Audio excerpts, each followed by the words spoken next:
Et en fait, moi, j'aime souvent prendre la métaphore des formes et de se dire, OK, je suis un rond. Et en fait, potentiellement, j'essaye depuis le début de ma carrière ou au sein de cette entreprise de rentrer dans une forme du carré. J'y arrive, hein. Potentiellement j'arrive, je suis malléable, je suis adaptable. Du coup, je vais me contorsionner au quotidien pour me mettre dans la posture du carré. Sauf qu'en fait, potentiellement, au bout d'un moment, ça pète. Parce qu'en fait, on n'est pas fait pour être dans le carré, on est fait pour être un rond.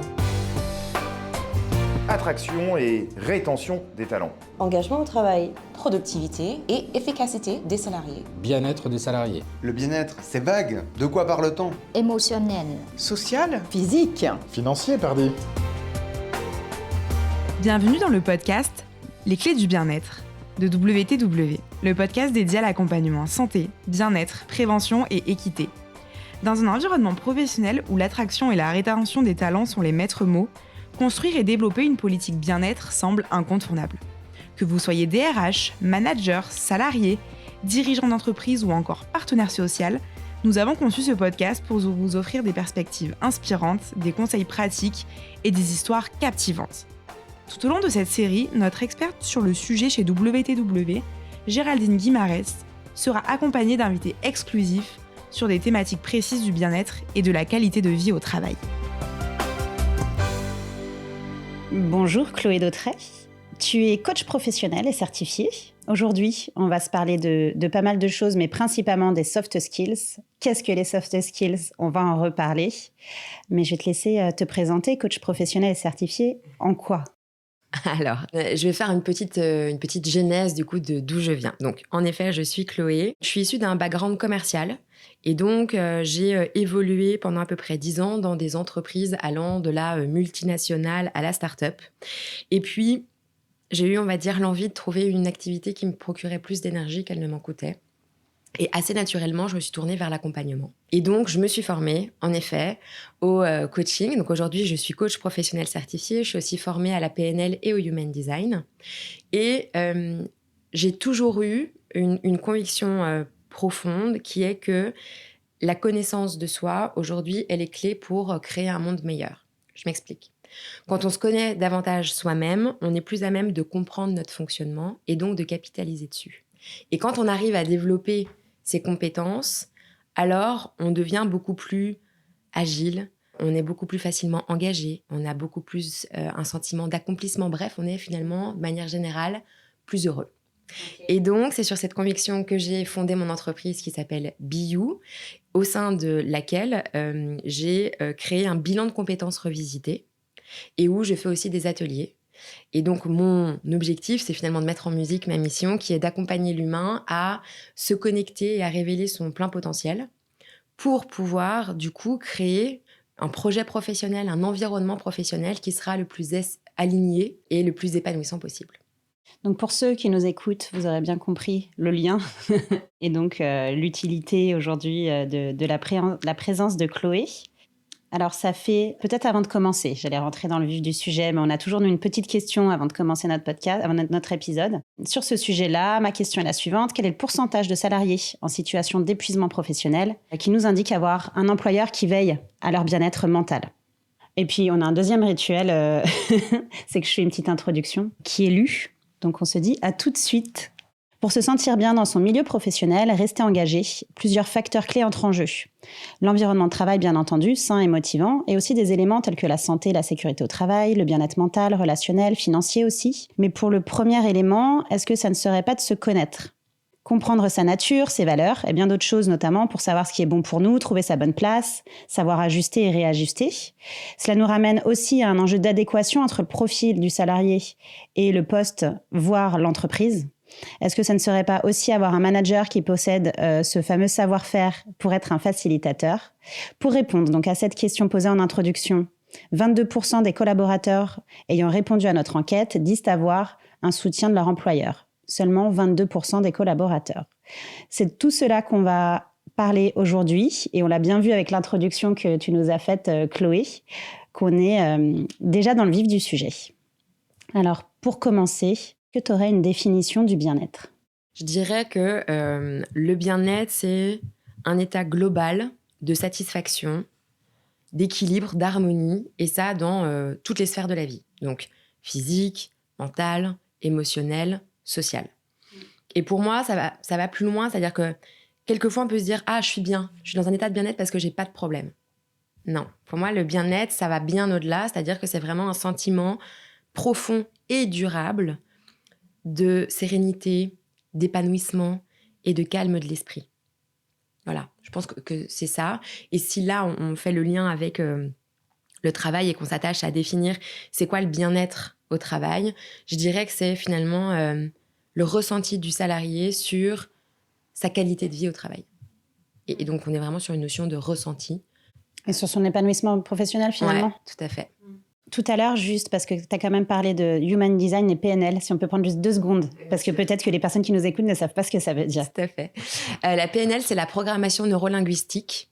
C'est, entre guillemets, ce qui a été à l'origine de l'hypnose. Donc, ça a été beaucoup décrié au moment où ça a été découvert et créé, parce que c'est un moyen de hacker, de reprogrammer notre cerveau. Et en fait, ça a été beaucoup utilisé dans les années, je crois, 70-80 aux États-Unis par les vendeurs, les premiers commerciaux, le porte-à-porte, etc., où on arrivait un petit peu à, entre guillemets, embrouiller la tête des personnes. Mais en fait, la PNL, c'est un outil qui est très puissant, qui permet la reformulation, qui permet de... Il y a plein de scénarios. Enfin, voilà, on va pas faire un cours de PNL aujourd'hui, mais c'est un outil qui est vraiment puissant et que j'utilise, on va dire, de manière assez naturelle et classique dans mes coachings. Et le Human Design, on est sur quelque chose qui est beaucoup plus... spirituel, je dirais, puisque c'est un outil qui tire ses racines dans des disciplines ésotériques. Ça reste pour autant un outil de connaissance de soi, de redécouverte de soi, qui nous donne des informations sur quelle était notre nature avant conditionnement. Et donc, comment on peut faire pour se reconnecter à cette nature, dans le but final de vivre de manière beaucoup plus fluide et alignée, toujours. Pour être aligné, donc si on se parlait toutes les deux dans chacune de notre introduction de la connaissance de soi, si on commence par là, l'idée effectivement c'est de se connaître et de pouvoir, en se connaissant, s'outiller, avoir les outils pour mieux vivre qui on est ou assumer qui on est, etc.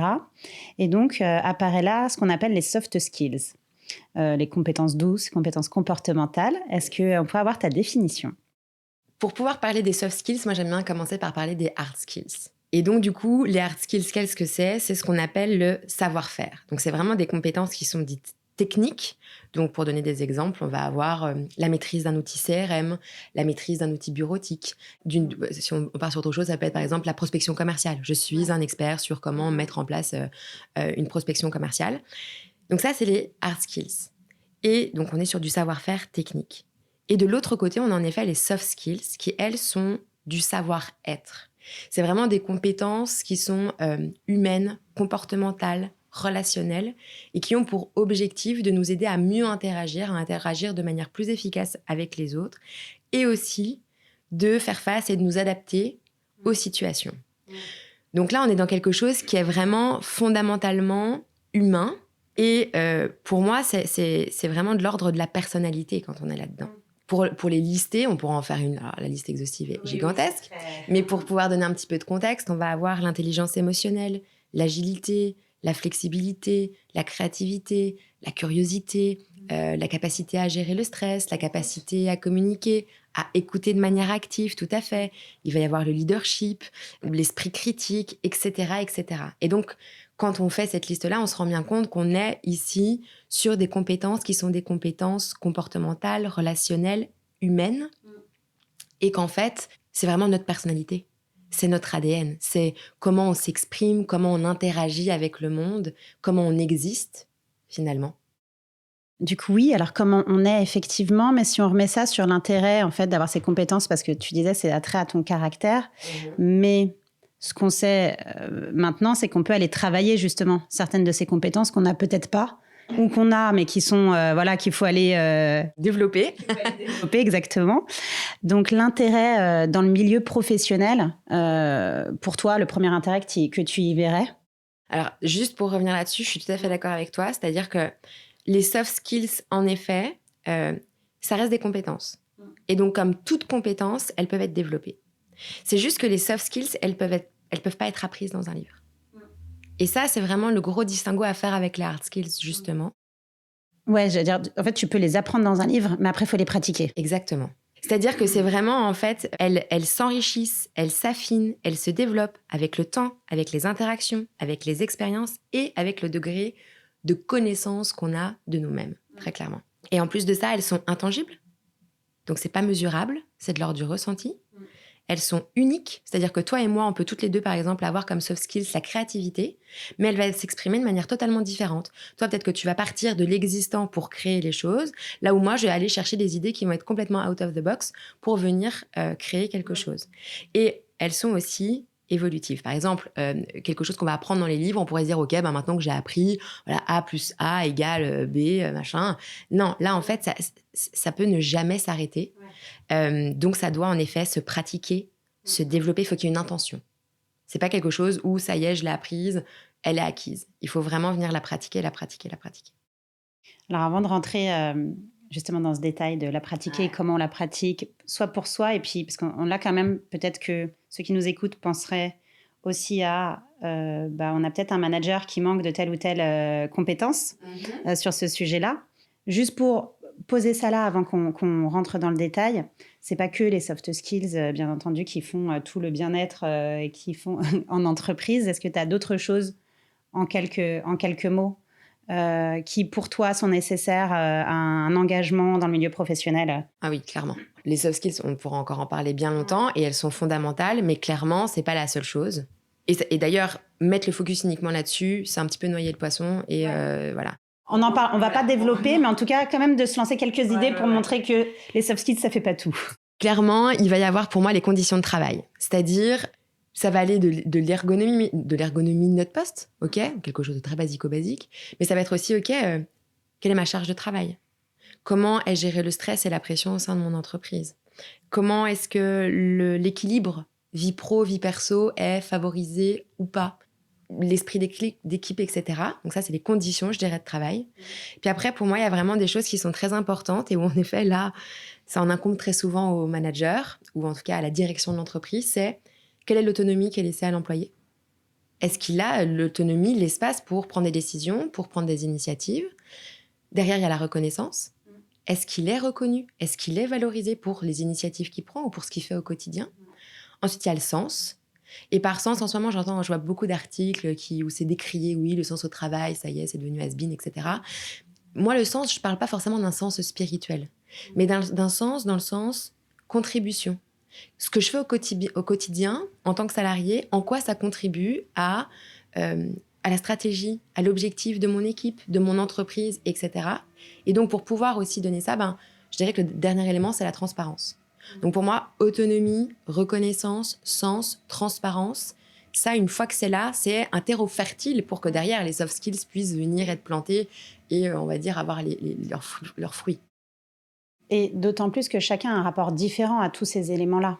Donc en fait, on en revient à la connaissance de soi et je pense que tu parles de ça aussi parce que toi, justement, dans ta profession, c'est ce que tu fais de « OK, mais… » Comment ça se passe et est-ce que c'est OK pour toi, ces conditions de travail qui, pour l'un, ça peut être OK, pour un autre, ça va pas passer. C'est plutôt ça, c'est de se dire que tout le monde est différent et l'idée, c'est de se dire OK, où est la bonne adéquation? Exactement. Et en fait, moi, j'aime souvent prendre la métaphore des formes et de se dire OK, je suis un rond. Et en fait, potentiellement, j'essaye depuis le début de ma carrière ou au sein de cette entreprise de rentrer dans une forme du carré.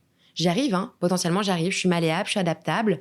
Du coup, je vais me contorsionner au quotidien pour me mettre dans la posture du carré. Sauf qu'en fait, potentiellement, au bout d'un moment, ça pète. Parce qu'en fait, on n'est pas fait pour être dans le carré, on est fait pour être un rond. Et donc, quelquefois, de mieux se connaître et de se reconnaître comme rond et de s'honorer comme rond, on va aller chercher un environnement dans lequel le rond est le bienvenu et sera à sa juste place. Donc oui, je pense qu'il y a vraiment une question d'adéquation et on est tous différents. C'est ce qui fait la richesse des possibilités. Mais quelquefois, ça nécessite d'un vrai travail sur soi pour comprendre où est-ce que ça bloque. Donc, on a un vrai sujet des risques psychosociaux. Je ne sais pas si tu veux en redire un mot sur ça, mais tu l'as bien dit là. Ouais, clairement, pour moi, si on fait le lien avec justement cette connaissance de soi, c'est plus j'apprends à me connaître, plus je comprends en fait comment je fonctionne, c'est quoi mes forces, mes qualités, mes ressources, mes limites aussi. Plus je sais gérer mes émotions, plus je comprends mes besoins. Et en effet, potentiellement, mes besoins ne sont pas du tout les mêmes que ceux de mon voisin. Donc, quand j'ai compris ça et que je décide dans ce travail de connaissance de soi de me dire « Ok, en fait, moi, je suis comme ça. super, c'est mon unicité, c'est là-dessus que je vais capitaliser, je vais comprendre mon fonctionnement, c'est là-dessus que je vais capitaliser, je prends déjà du recul.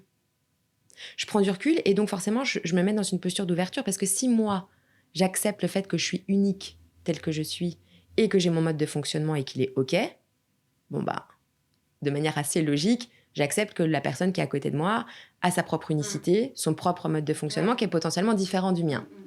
Et en fait, quand on fait ça, on a déjà fait un pas de recul. Et quand on fait ce pas de recul, ben forcément, on est plus dans une posture d'ouverture, de questionnement, c'est plus collaboratif, on prend moins les choses personnellement. Et donc, du coup, bah forcément, tout ce qui est les risques de burn-out, de stress, les conflits interpersonnels, etc., bah, ça vient, je dis pas que c'est la seule solution. Évidemment, s'il y a une charge de travail qui est complètement démente, on aura beau avoir une bonne connaissance de ça, ce sera compliqué.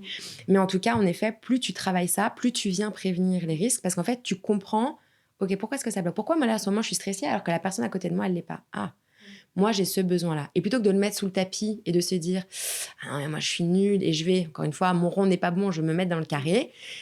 Se connaître aussi davantage, l'objectif, c'est quand même d'avoir plus confiance en soi, une meilleure estime de soi et de mieux communiquer. Et donc, si je suis aussi plus capable de venir voir mon manager en lui expliquant concrètement et de manière très simple, mais factuelle, pourquoi pour moi en ce moment ça ne va pas. Alors évidemment, il faut avoir un manager qui a envie d'écouter et envie de trouver des solutions. Mais déjà, en fait, on peut se mettre dans une phase de « OK, il y a un problème, on peut trouver une solution ». Une phase de communication. Tout à fait. Ouais. Mais tu l'as un peu dit, c'est quand on fait tout ce travail de la connaissance de soi, en se cherchant dans tout ça, on va comprendre aussi les mécanismes des autres. Et je trouve que c'est un très bon moyen, en fait, pour que là où les différences peuvent être vécues comme des rapports de force, de les transformer, en fait, en richesse. Et ça, je pense que dans toute entreprise, le jour où on arrive à voir les différences, non pas comme je suis pas assez bien et linker ça toujours avec la notion de performance, de voir davantage ça comme une richesse, c'est hyper important. Et de se dire que, par exemple, pour mener à bien un projet, il faut plein de types de personnes à chacune des étapes. Et donc, en fait, comment je fais pour, quand je me connais, aller à l'étape qui va être la plus épanouissante pour moi et où je vais forcément donner le meilleur. Donc, en plus, c'est du win-win entre moi, ce que je donne, et ce que l'équipe, l'entreprise récupère de moi, quoi. Alors justement, tu parlais d'étapes. Si on se met sur la première étape, ou en tout cas, si rapidement on se disait quel est le chemin pour un collaborateur et puis pour toute personne qui travaille, pour arriver justement à cette situation d'équilibre et d'être à sa bonne place et de réussir à communiquer pour « ok, j'ai besoin de quoi ?» et se mettre en adéquation pour être engagé et justement donner le meilleur et donc être productif. Alors, qu'est-ce qu'il doit faire lui ? Enfin, on verra après, ou comment l'employeur peut l'accompagner pour qu'il soit lui. Sans parler encore des managers, on y reviendra après. Okay. Du coup, je pense que de manière individuelle, parce que je pense que, en fait, venir travailler ça, cette connaissance de soi, là, on est en train de parler évidemment du milieu professionnel, mais en tant qu'être humain, en fait, quand on parle de développement personnel, c'est quand même bien ça. C'est comment je fais pour devenir un humain. Et alors, j'aime pas trop parler de la meilleure version de soi-même, mais plutôt un humain qui se comprend et qui arrive à, du coup, trouver les situations dans lesquelles il va être le mieux. Pour moi, la fluidité, c'est le Saint Graal, quoi. Et donc, du coup, la première chose, je dirais, c'est de travailler sur son intelligence émotionnelle. Quand on travaille sur son intelligence émotionnelle, on se comprend mieux, on comprend mieux nos émotions, on comprend mieux nos besoins. Et donc, du coup, on a déjà cette phase, on va dire, interne de « OK, je me comprends mieux moi ». La première étape, donc l'intelligence émotionnelle, c'est quand même, c'est la gestion des émotions, c'est comprendre une émotion. Se dire, là, il y a une émotion. Ouais. C'est quoi cette émotion ? Ouais. Pourquoi je l'ai ? Ouais. Il y a quoi derrière ? Ouais. C'est ça, on se parle de ça quand on se parle et justement, l'intelligence émotionnelle aussi en face. C'est-à-dire, j'ai un client, il réagit comme ça. Ouais. Pourquoi est-ce qu'il réagit comme ça ? On se parle de ça, sur connaître les émotions et les interpréter. Ouais, c'est ça. C'est en fait l'intelligence émotionnelle, c'est l'alphabétisation émotionnelle en premier lieu. Donc en effet, savoir nommer une émotion, savoir qu'est-ce qui la génère en fait. Très souvent, en fait, une émotion, c'est une pensée déjà qui est venue là. Donc, ah oui, en fait, c'est parce que j'ai telle valeur qui a été touchée ou mon cadre de référence à moi, c'est ça. Là, c'est ça qui vient d'être ébranlé. Ok, je l'ai compris. Je prends déjà du recul par rapport à ça. Donc, je ne suis plus forcément de mon émotion. Donc, je peux aussi raisonner. Une fois que j'ai fait ça, c'est comment j'utilise cette émotion. En fait, ça vient de me donner on dit toujours, les émotions sont des panneaux indicateurs de nos besoins. Donc, quel est mon besoin là ? Et du coup, je comprends aussi que si moi, je réagis comme ça, etc., c'est ma manière à moi de réagir. C'est ma responsabilité. La personne en face peut tout à fait avoir un autre cas de référence, des autres croyances, et donc, du coup, réagir de manière totalement différente. Et donc, il y a aussi ce côté, je prends ma part de responsabilité.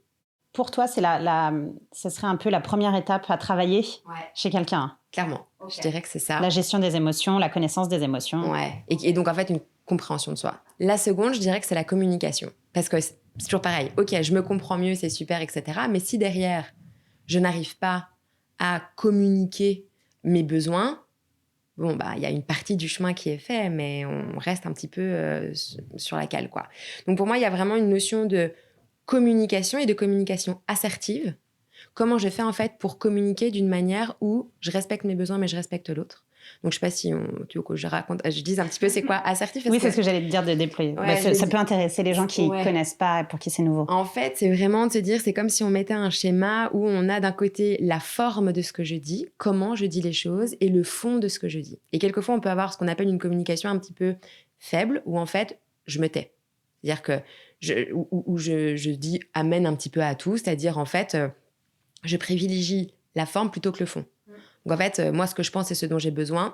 Je le mets à la trappe. Mais par contre, voilà, je veux que la forme soit bien, je veux être aimée, je veux être acceptée, je veux pas faire de vagues. Ensuite, il peut y avoir la phase plutôt manipulatoire. Donc là, c'est un peu les personnes qui disent ça, mais pour obtenir autre chose. Donc il y a une inadéquation, là encore, entre la forme, le fond, et quelque chose qui louvoie un peu. On a la forme qui est tout au-dessus, qui est l'agressivité. C'est-à-dire que le fond de ce que je dis est juste, mais la forme est un peu déconnée et potentiellement irrespectueuse de la personne que j'ai en face de moi. Et on a ensuite l'assertivité. Et l'assertivité, c'est un petit peu le saint Graal, c'est ce vers quoi on devrait tous chercher à tendre, c'est je communique d'une manière où je respecte quel est mon besoin. Donc sur le fond, je suis OK, je suis alignée, je suis authentique. Mais je suis aussi sur une forme qui est OK avec l'autre. Et donc en fait, ça veut dire je suis ferme dans l'expression de mes besoins, mais je suis doux dans la manière dont j'arrive à les communiquer.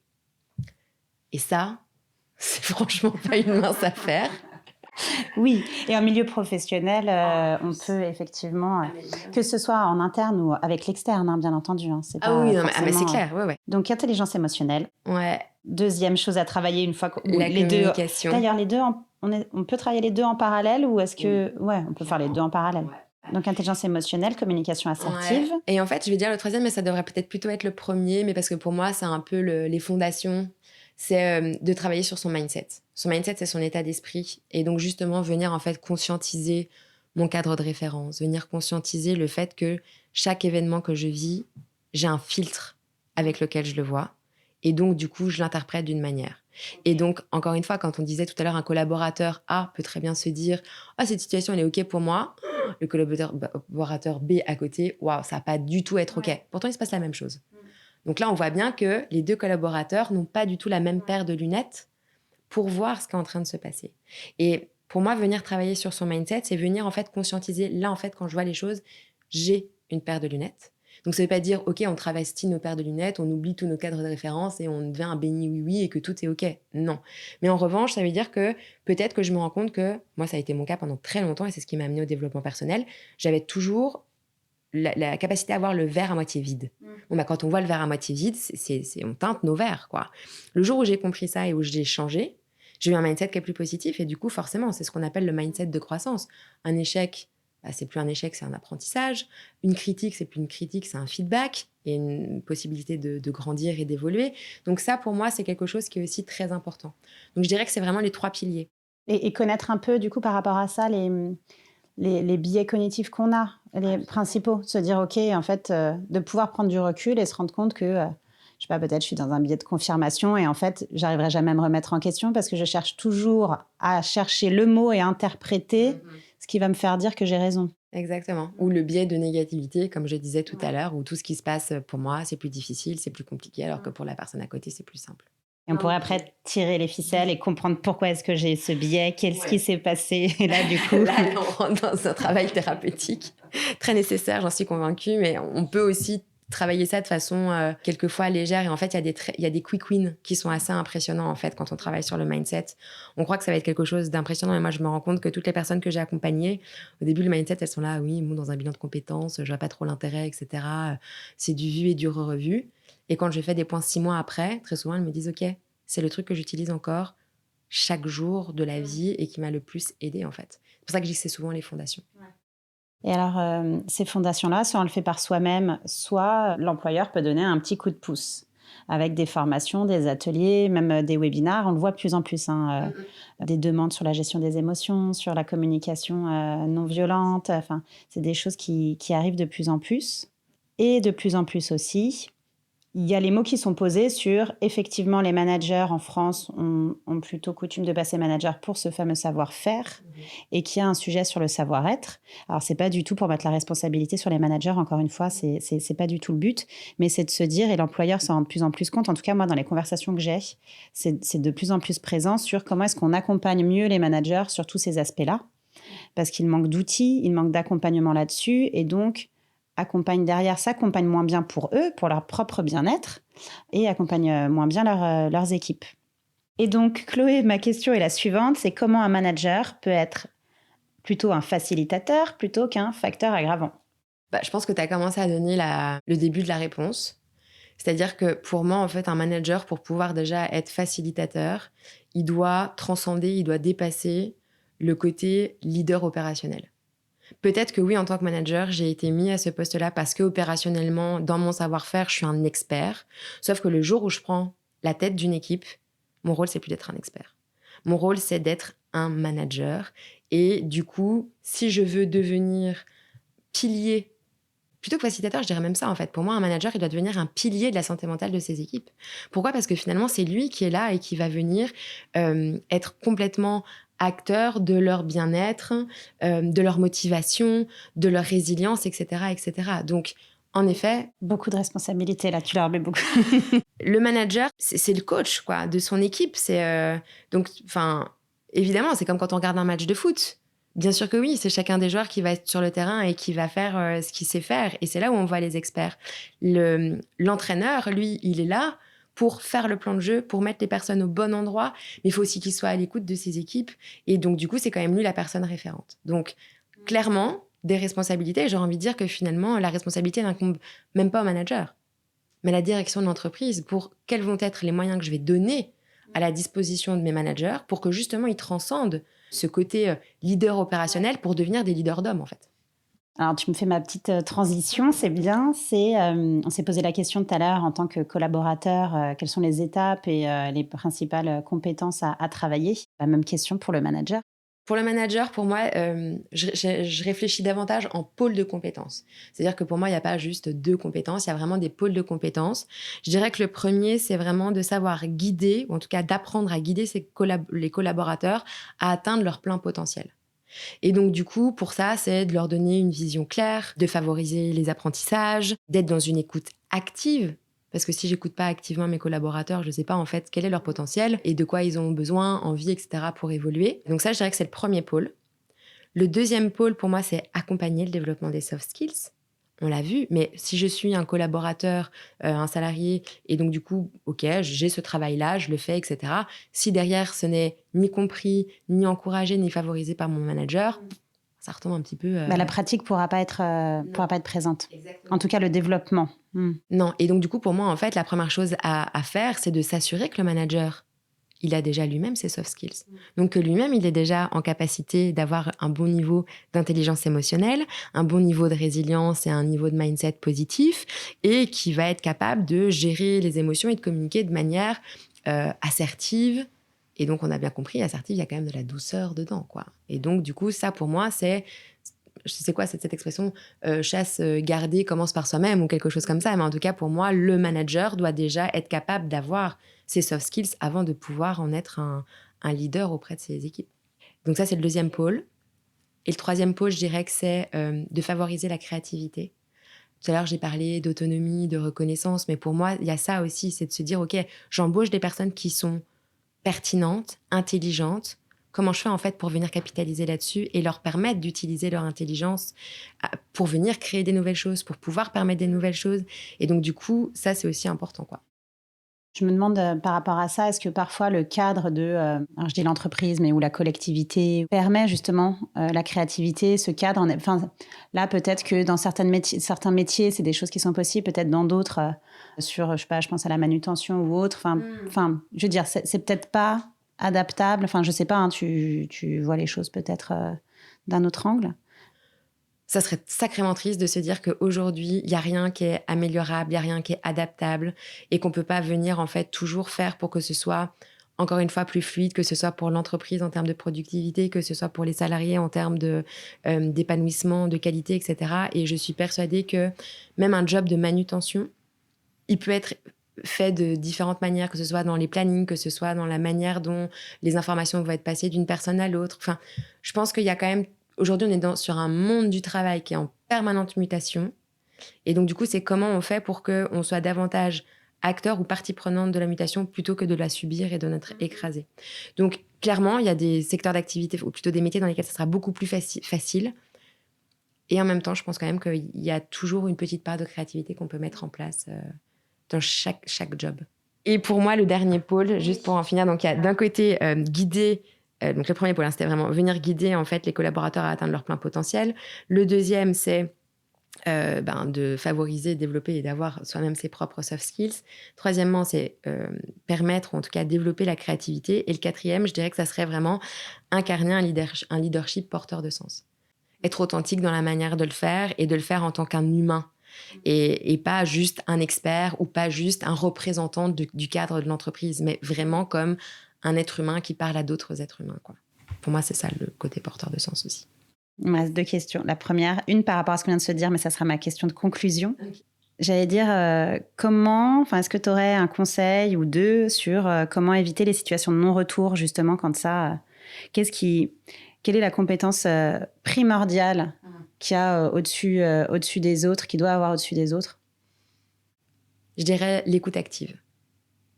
L'écoute active est couplée quand même. Écoute active, c'est vraiment ça à travailler, couplée à une communication transparente et à une vigilance sur les signaux faibles. Donc les signaux faibles, c'est tous ces petits moments où la personne va être en retard, va moins prendre la parole en réunion, pas venir aux pauses, il va y avoir des arrêts de travail à répétition, etc. Donc ça, c'est ce qu'on appelle les signaux faibles. Donc ça, pour moi, il y a une vigilance à avoir là-dessus, une communication transparente, mais surtout une écoute active et sincère. Parce que quand on arrive à écouter de manière active et sincère, en fait, on crée un climat dans lequel il y a de l'échange, il y a de la communication. Et donc, quand on a de l'échange, de la communication, et qu'on est finalement, entre guillemets, on se met dans une position où on voit et où on reçoit. Et donc, du coup, on est capable de prévenir, en tout cas d'anticiper des situations et en tout cas, agir avant qu'elles deviennent irréversibles. Non, ma dernière question, par rapport à tout ce que tu viens de dire, si un employeur devait là se dire « Ok, par rapport à tout ça, je vais avancer », est-ce qu'il devrait plutôt commencer par accompagner les managers ou accompagner les collaborateurs? Ah, quelle question piège. Franchement, c'est dur de répondre. J'aurais envie de dire que former les deux en même temps, mais pas forcément de la même manière, ça reste vraiment la meilleure façon de faire, je pense. Maintenant, s'il fallait vraiment faire un choix... Ah non, ouais. En fait, je pense que si on réfléchit comme ça, c'est qui les prioritaires, on rentre dans quelque chose où c'est le serpent qui se mord la queue. Parce que justement, en fait, manque de budget, parce que manque de temps, etc. Et j'ai commencé par l'un, mais je ne fais pas les autres. Et des managers formés sans que les salariés soient formés derrière, enfin, les managers sont des salariés, mais sans que le reste des collaborateurs soient formés, ça va tomber comme un cheveu sur la soupe parce qu'ils vont parler de choses que les autres ne comprennent pas.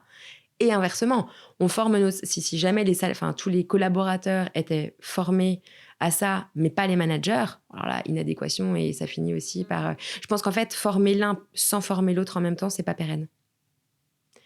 C'est comme de mettre chacune de ces personnes dans des bateaux différents. Compliqué de les faire ramer dans la même direction, à la même cadence, quoi. Donc pour moi, en fait, il y a un seul et même bateau qui est celui de l'entreprise, il y a un seul et même bateau qui est celui du bien-être au travail, et comment on fait pour tous en être partie prenante. Ça me semble être une belle conclusion, mais tu as peut-être un dernier mot à dire. Je suis assez raccord avec ça. Au début, en pensant à la question, là, quand je t'entendais parler, j'allais partir plutôt partons du manager parce que avec ses connaissances, il donnera la voix sur ces sujets aux équipes. Mais elle me va très bien cette conclusion. Est-ce que peut-être il y a d'autres choses sur tout ça et un conseil à donner ou une vision à avoir? Les managers, le reste des collaborateurs, c'est les matelots. S'il n'y a pas de capitaine, il n'y a pas de direction. Et que donc, quelquefois, donner la responsabilité au manager, ok, Mais pour que le manager il puisse faire ça d'une manière qui est sereine, qu'il puisse dégager du temps, comme tu le disais tout à l'heure, qu'il puisse avoir les ressources, il est nécessaire que ce soit la direction des entreprises qui donne cette direction. Et donc, du coup, s'il y a un appel à faire, c'est vraiment de se dire qu'aujourd'hui, c'est aux entreprises, aux directions d'entreprise, de mettre ça comme un élément fondamental. Si mouvant, il y a les besoins techniques. On pourra toujours avoir des nouvelles machines, des nouveaux process, mais j'ai la conviction que ce qui fera toujours la différence, c'est l'humain et la capacité des individus à s'adapter, à innover et à travailler ensemble. Et ça, c'est un cadre qu'il est nécessaire de poser d'un point de vue directionnel tout en haut, quoi. On arrive à la fin de notre épisode. Merci Chloé. Merci Géraldine. Merci pour votre écoute. Nous espérons que cet épisode vous aura inspiré. Ensemble, continuons d'en parler pour cultiver le bien-être et la prévention. Nous vous donnons rendez-vous très vite pour un prochain épisode. D'ici là, n'hésitez pas à vous rendre sur notre site internet www.wtwco.com. Nous serons ravis de vous accompagner.